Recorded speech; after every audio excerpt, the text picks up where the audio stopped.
You called down the thunder, and now you got it. Captain 315 here. What's that all about? Everybody knows that quote from the most famous movie and the best movie ever written. What's that all about? Look, this whole tractor thing, it's gone crazy. There's some people building some really wicked stuff, and I guess Nasty is turning into something that I need to show my talents and abilities instead of just slapping something together and having fun with it. That's what the Sears is for. We're going to have one extreme to the other, and guess what? They're both going to perform just the same. You don't need to do all this, but it's fun to do it. So let's go on to what we're doing today. Take a little walk over here. Got a little pile of stuff here. Standard steel. What do we got here? That's a custom 25 millimeter spindle so I can run deer wheels. 1.5 inch bar stock. Huge shout out and thumbs up and a high five to Richie Rich Overdrive. If y'all know Mr. Richie, he's a young wild man and one hell of a machinist. I've been using a lathe for 15 years. I know cut threads, and I've never done it because I can't read all that crap on there. Anyhow, Richie hooked me up in about 5 minutes, and now I can cut my own threads. So we decided to go ahead and do the big spindle build. I'm going to show you all how to do that, and that's going to be the basis of this update, and we'll go over some of the other stuff too that I haven't covered. Hey, I put my little selfie potato holder up there on the wall out here in the back. That's where I've been working lately. So what we got here is we got a steering arm and we got a spindle. Remember we talked about Ackerman, if you follow my other videos. So let me show you what we're doing here. We're gonna set this together. Okay, I've got a center line marked at the center of where the rear axle is, which is right on top of these mounts right here. We want that steering arm to basically be a straight line to the center of that axle. That is what will allow you your inside tires to turn. Watch some of my other stuff. I think that was back when we did some big mods on the B1. So let's go ahead and do this. I'll show you all how it's done.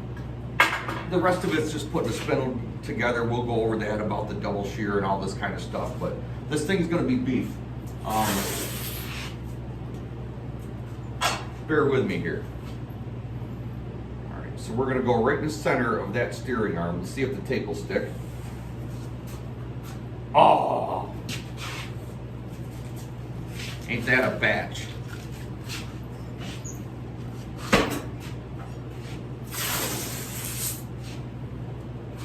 Drag this damn thing all the way out and around the garage, I'll have enough. All right, we're gonna go back. We're gonna go to the center. Now, obviously, when we drill the holes for your steering arms, if you want that hole in the dead center. So if we get this off by a couple degrees, probably not gonna make a difference anyhow. But look, if we're doing it, let's try to do it right.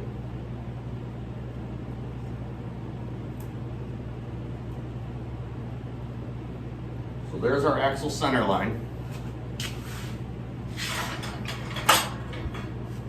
Measure, if you ever get into something like this and you're going this crazy with something, measure your frame, because sometimes things can be offset a little bit. If your front end's offset and you're going back there to the center, it can make a mess out of everything. So this frame is square. I do believe the transmission sits a little offset, but whatever, it is what it is. All right, so we're gonna go off of this. We're just gonna eyeball and it'll be fine.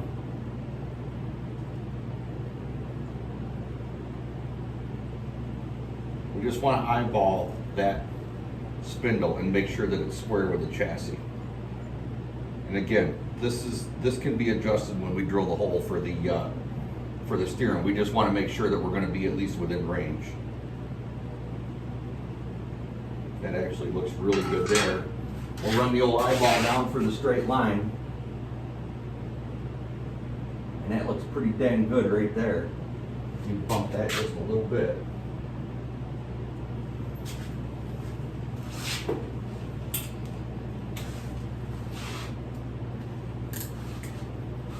Tulione TL200, baby.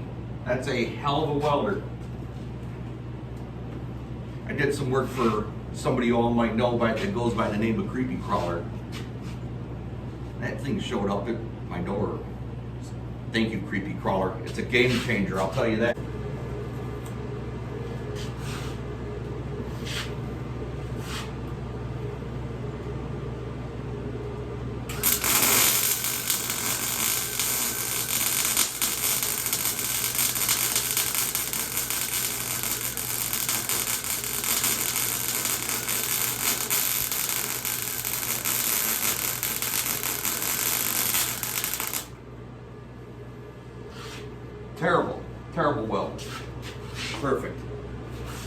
But that is terrible.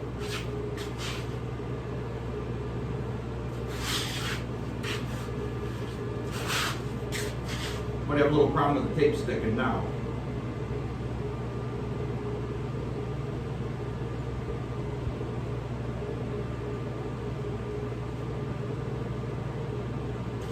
That's close enough to send.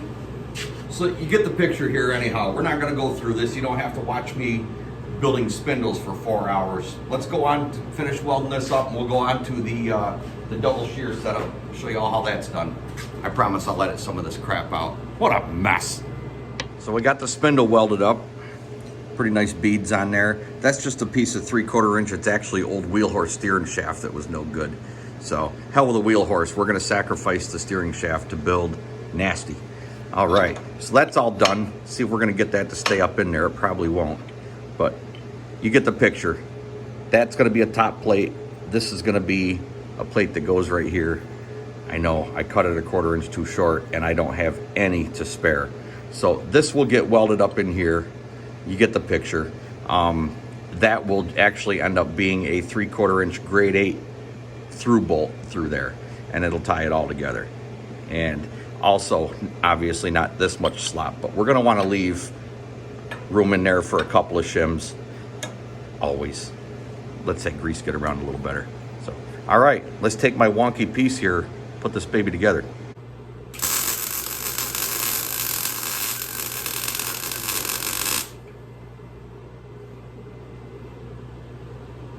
Not very impressed with my welds today at all. Maybe I need another beer. This is just disastrous. I mean, they're strong, but I just ain't like them. I'll show you all what we got going on here.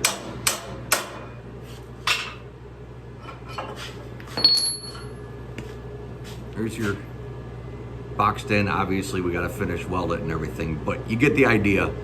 Spindles. They're hotter than hell, but there they are. They're all boxed in. Ooh, yeah, all right. Y'all get the idea. It's a boxed in spindle. We didn't do anything with the steering arms yet.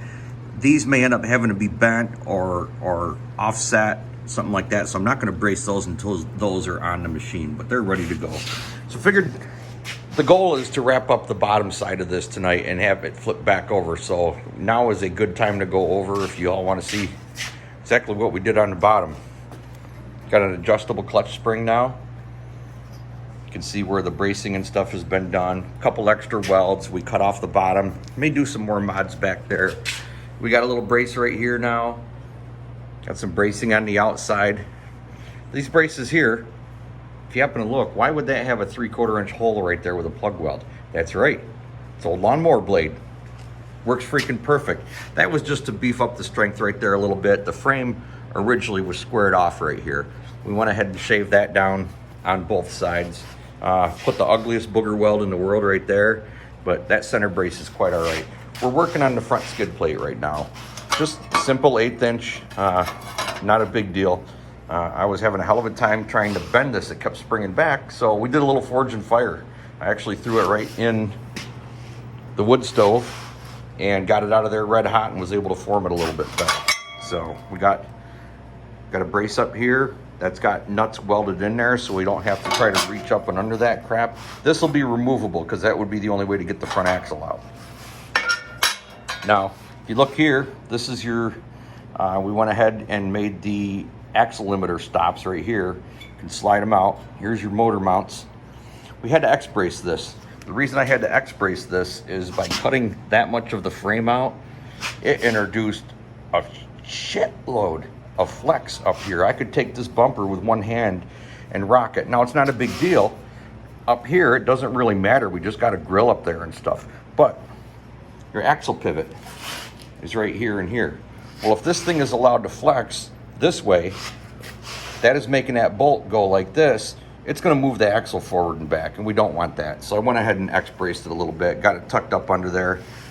It's tight as a freaking board now.